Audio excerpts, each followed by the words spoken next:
अक्सर kidney failure patient जब मेरे पास आते हैं और जब विटामिन डी एक्टिवेट नहीं हो पाता तो जरा सा भी दबाओगे उससे दर्द होगा, परेशानी होगी।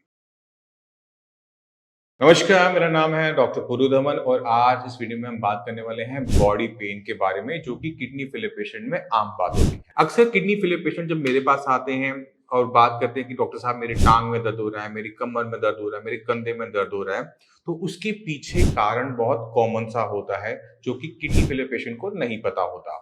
हमें पता है कि हमारी किडनी खून साफ करती है, बट खून साफ करने के साथ साथ वो हमारी बॉडी में जो हम धूप से, खाने से विटामिन डी लेते हैं उसको एक्टिवेट करने का भी काम किडनी करती है। अब जब किडनी खराब हो रही है तो ये विटामिन डी तो बॉडी में है, बट वो किडनी की वजह से एक्टिवेट नहीं हो पा रहा, और जब विटामिन डी एक्टिवेट नहीं हो पाता तो बॉडी में उसकी डेफिशिएंसी बननी शुरू हो जाती है, उसकी जो सिम्टम्स हैं वो आने शुरू हो जाते हैं, और दिक्कत क्या होती है वो है बॉडी पेन। आपकी हड्डियां कमजोर होना शुरू कर जाती है, क्योंकि जो कैल्शियम आप खाने में खा रहे हो, ले रहे हो, वो हड्डियों में चिपक नहीं पा रहा, और उससे क्या होता है हमारी जो बोन्स होती हैं वो वीक होनी शुरू हो जाती है। तो विटामिन डी की कमी की वजह से हमें दो सिम्टम देखने को मिलते हैं। ये एक तो पहला हड्डियों में दर्द, दूसरा है मांसपेशियों में दर्द। आप किसी पेशेंट को जरा सा भी दबाओगे उससे दर्द होगा, परेशानी होगी। ये तो हो गया कि किस वजह से सीकेडी पेशेंट के अंदर हमें विटामिन डी की कमी देखने को मिलती है, कि बॉडी पेन होता है। अब सवाल है कि इसका ट्रीटमेंट क्या है। तो जितने भी किडनी फेलियर पेशेंट जिनको भी बॉडी पेन हो रहा है, कमर में, कंधे में, घुटनों में, टांगों में, तो उनको दो चीजें करनी चाहिए। पहली चीज, अपनी बॉडी के अंदर फास्फोरस की मात्रा को कम रखने के लिए जो फास्फोरस बाइंडर्स दिए जाते हैं उनका यूज करना, क्योंकि जितना ज्यादा फास्फोरस आपकी बॉडी में होगा वो फास्फोरस आपकी हड्डियों पे चिपकेगा, क्योंकि कैल्शियम नहीं चिपक पा रहा, फास्फोरस जगह लेगा। और फास्फोरस जो होता है वो सॉफ्ट होता है, वो कैल्शियम की तरह हार्ड नहीं होता। हमारी जो हड्डियां हैं वो सॉफ्ट होने की वजह से वो दर्द करना शुरू करेंगे। तो पहली चीज फास्फोरस बाइंडर लेना, खाने में से फास्फोरस को बाहर निकालने के लिए। दूसरा है विटामिन डी और कैल्शियम सप्लीमेंट लगाना, क्योंकि विटामिन डी जो हम आम लोग लेते हैं हफ्ते में एक बार, वो आप पे काम नहीं करेगा। क्यों नहीं काम करेगा? क्योंकि वो जो विटामिन डी है वो inactive form of vitamin D है। ऐसा आप ले भी लेंगे तो वो उसका एफिकेसी वैसी ही नहीं निकलेगी। तो विटामिन डी की दूसरी फॉर्म आती है जिसे हम कहते हैं कैल्सिट्रोल।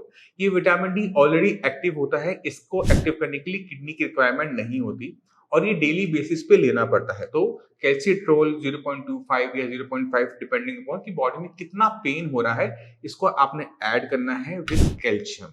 अगर हम ये चीजें ऐड कर लेते हैं तो बॉडी पेन में आराम मिलता है, बल्कि जितने भी किडनी फेलियर पेशेंट हैं उनका पीटीएच भी बढ़ा हुआ देखने को मिलता है। तो पीटीएच को कंट्रोल करने में भी विटामिन डी और कैल्शियम इकलौती दवाई है जो काम करती है। इसके अलावा पीटीएच को कंट्रोल करने में कोई भी ज्यादा हेल्पफुल देखने को नहीं मिलता। तो अगर आपको बॉडी पेन हो रहा है तो जरूरत है अपने खान पीन में बदलने की और सप्लीमेंट कैल्शियम और विटामिन डी को लगाने की। अब आप अपनी दिक्कत को समझ गए होंगे कि किडनी की पेशेंट में क्यों बॉडी पेन देखने को मिलता है। अब जाने से पहले मैं चाहता हूं कि कुछ किडनी फेलियर पेशेंट से आप मिलके जाएं, उनकी रिपोर्ट्स देखें, उन्होंने किस तरह से अपने क्रिएटिनिन लेवल, यूरिया लेवल को डाउन किया है, उससे जरूर देखें। नमस्कार, मेरा नाम है डॉक्टर पुरु धवन और आज हमारे साथ हैं सौबिंदर जी। तो सौबिंदर जी की जो लेवल थे वो थे क्रिएटिनिन के लेवल 10 फरवरी के अंदर, और अभी हमने इनको ट्रीटमेंट दी है 1 महीने का। लेवल इनके हो गए हैं आज के डेट में 7.32। तो हमने तकरीबन 3-3.5 पॉइंट का ड्रॉप देखा है एक ही महीने में। तो सुबिंदर जी, पहले मुझे ये बताओ कि आपकी दिक्कत शुरू कब हुई थी? ये 2014 में हुई थी सर। और 2014 में क्या दिक्कत महसूस कर रहे थे आप? कुछ नहीं, प्रोटीन आया था मुझे बाथरूम में। 2014 से 2023 तक आते आते तकरीबन 9 साल हो गए। 9 साल में आपका क्रिएटिनिन लेवल 0 से शुरू होते हुए आया है 10.5 तक, 11 तक, 10.95। तो इस बीच में आपने मेडिसिन ली थी, नहीं ली थी? इंग्लिश मेडिसिन ली थी। मतलब अपने 9 साल आपने कंटिन्यूअस मेडिसिन ली? तो मेडिसिन लेने के बाद भी लेवल बढ़ते चले गए? तो फरवरी में आपको क्या दिक्कत महसूस हो रही थी जब आप आए? उल्टी हो रही थी, खाना नहीं खाया जा रहा था। 2 महीने से बिल्कुल खाना नहीं खा रहा है। डॉक्टर्स ने क्या बोला था, क्या करना? डायलिसिस कराओ या ट्रांसप्लांट कराओ। अच्छा। लेकिन फिर आपके साइंस संजीवनी का मेरे एक दोस्त थे मिलने वाले, उन्होंने बताया, फिर मैं आपसे कांटेक्ट किया। आने के बाद मैंने दवाई स्टार्ट की, तो अब मैं खाना भी खा रहा हूँ और मुझे ऐसा लगता ही नहीं है कि मैं बीमार हूँ। वो तो हमें भी आपकी बात करने के तरीके से ही लग रहा है कि आप बीमार नहीं है। मैं तो अच्छी तरह नॉर्मल डाइट से भी अच्छा, जो लोग खाते हैं उनसे अच्छा खाता हूँ, वर्किंग करता हूँ, जॉब पे जा रहा हूँ, जॉब पे जा रहे हैं, 1 महीने से कोई वीकनेस बॉडी में, कोई वीकनेस, जो वॉमिटिंग हो रही थी कोई वॉमिटिंग, कुछ नहीं। क्रिएटिनिन लेवल आपका आप कितना आ रहा है? 7.32। 32। ये तो सर किसी भी हॉस्पिटल में नामुमकिन था। वो आपकी बात सही है, बट आपकी जो बीमारी शुरू हुई थी ना, तो वो आपकी 2004 में शुरू हुई थी, क्योंकि आपको डायबिटीज बहुत लंबे टाइम से है। वो तो 15 साल से है। 15 साल से हुए। तो जब आपकी शुगर लेवल बड़े रहते हैं, 200 से ऊपर बने रहते हैं, तो शुगर लेवल हाई होने की वजह से किडनी को इम्पैक्ट जाता है, और इस बीमारी को हम कहते हैं डायबिटिक नेफ्रोपैथी। तो जब किडनी डैमेज लेना शुरू हुआ, तो हमारी शुगर, मतलब जब आपने ट्रीटमेंट लिया 9 साल एलोपैथिक का, उस बीच में आपने बस 2 गलतियां हुई थी। एक तो आपका बीपी कंट्रोल में नहीं रहा, जी सर। दूसरा आपकी शुगर कंट्रोल में नहीं रही। बीपी शुगर कंट्रोल ना होने की वजह से हमारी किडनी इम्पैक्ट नुकसान लेती रही, और वो नुकसान धीरे धीरे बड़े बड़े होते होते किडनी लेवल 11 तक टच करवा दिया। अब आपने ध्यान कर रखना है, वो मेरी बात ध्यान से सुनो। आपने अपनी बीपी को, खासकर नीचे वाले को, 70-80 की रेंज में रखना है। जैसे ही वो 80 प्लस में जाए, 85 देख रहे हो, आपने डॉक्टर दे रखा है मैंने आपको, आपने उन्हें कॉल करना है।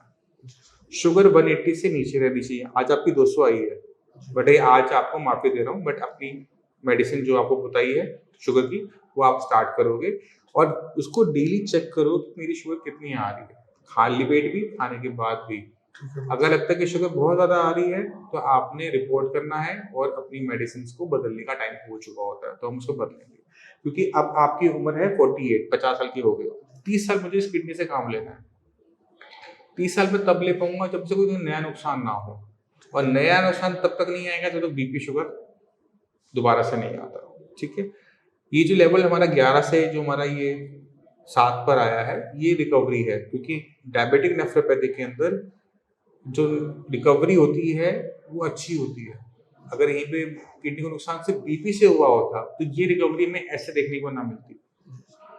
जो पार्ट डायबिटीज का है वो जल्दी सुधरता है, जो पार्ट नुकसान हुआ है बीपी से वो धीरे धीरे सुधरता है। तो हमारा जो डायबिटीज वाला पार्ट था वो तो फास्ट 1 महीने में 4 पॉइंट नीचे, तो वो हमें अभी कंटिन्यू करना है। लेवल हमारा 11 के आसपास का है, वो 5 तक हमारा नीचे जा सकता है। ठीक है, अब जरूरी है उसे मेंटेन करना।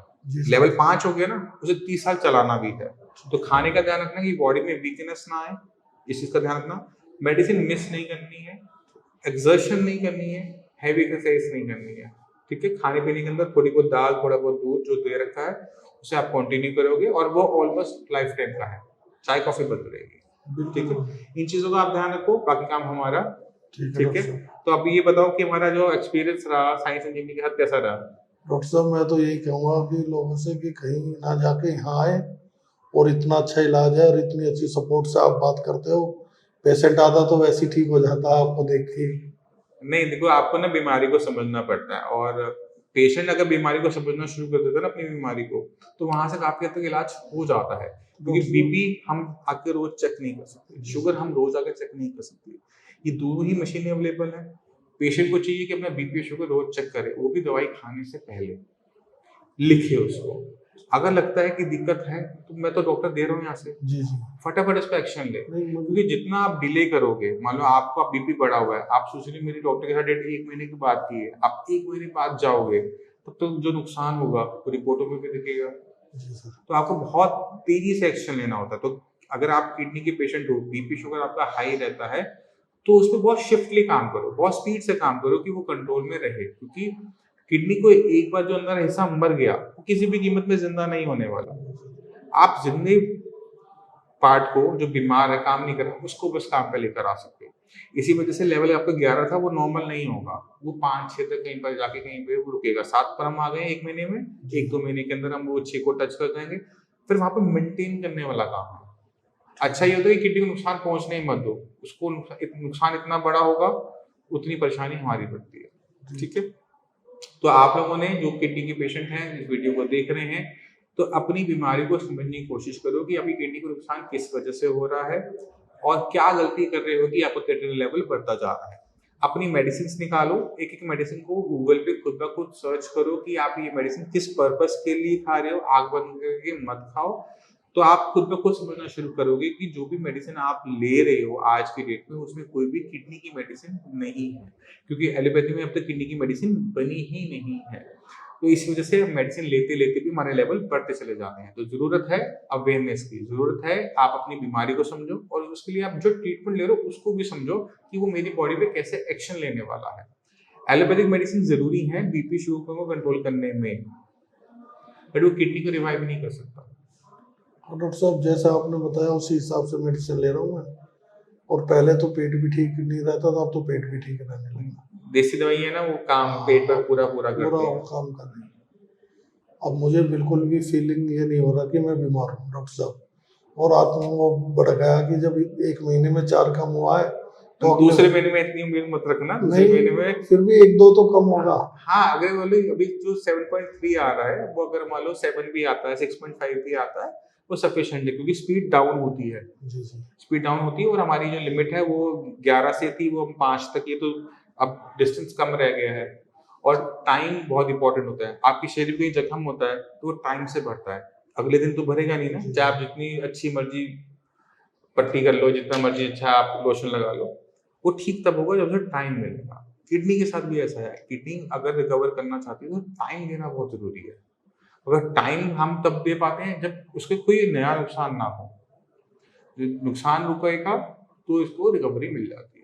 वही हमने आपके साथ देखा, वही हमें अब बाकी सारे पेशेंट डॉक्टर साहब एक चीज और भी है कि डायलिसिस बता दिया था। अभी तो नहीं है, देखो अब तो नहीं है, लेवल हमारा 8 से नीचे आ गया, तो अभी तो हमें डायलिसिस की रिक्वायरमेंट नहीं है। ठीक है, कोई क्वेश्चन है जो पूछना चाहते तो पूछो, कोई दिक्कत नहीं है। नहीं डॉक्टर साहब ये पूछना था, अब तो मुझे खुद भी इतना विश्वास हो गया है जब से मैं यहाँ से दवाई खा रहा हूँ कि अब मुझे डायलिसिस नहीं होगी। अभी फिलहाल नहीं। मैं तो यही कहता हूँ जितने भी देखो पेशेंट, मैं उसको भी क्लियर कर देता हूँ, कैमरे पे क्लियर कर देता हूँ, हमारे लेवल डाउन जरूर हुए हैं। अब एक दिक्कत और है, वो है उम्र। आपका बुढ़ापा मैं रोक नहीं सकता, जी सर। तो जैसे जैसे आपका शरीर बूढ़ा होगा किडनी भी बूढ़ी होगी। किडनी बूढ़ी होने की वजह से वो अपने फंक्शन को धीरे धीरे खोएगी। तो हम क्या देखेंगे, लेवल 5 पे आए, फिर वो धीरे धीरे ऊपर की तरफ कुछ सालों में बढ़ना शुरू होगा। तो टाइम होगा, कुछ साल लगने उसमें। जब वो बढ़ रहा होगा तो हमें घबराना नहीं होता, हमने और एग्रेसिव हो जाना होता है। ठीक है, और बुढ़ापा हमें धीरे धीरे आए इसके लिए अच्छा खाना खाना जरूरी है।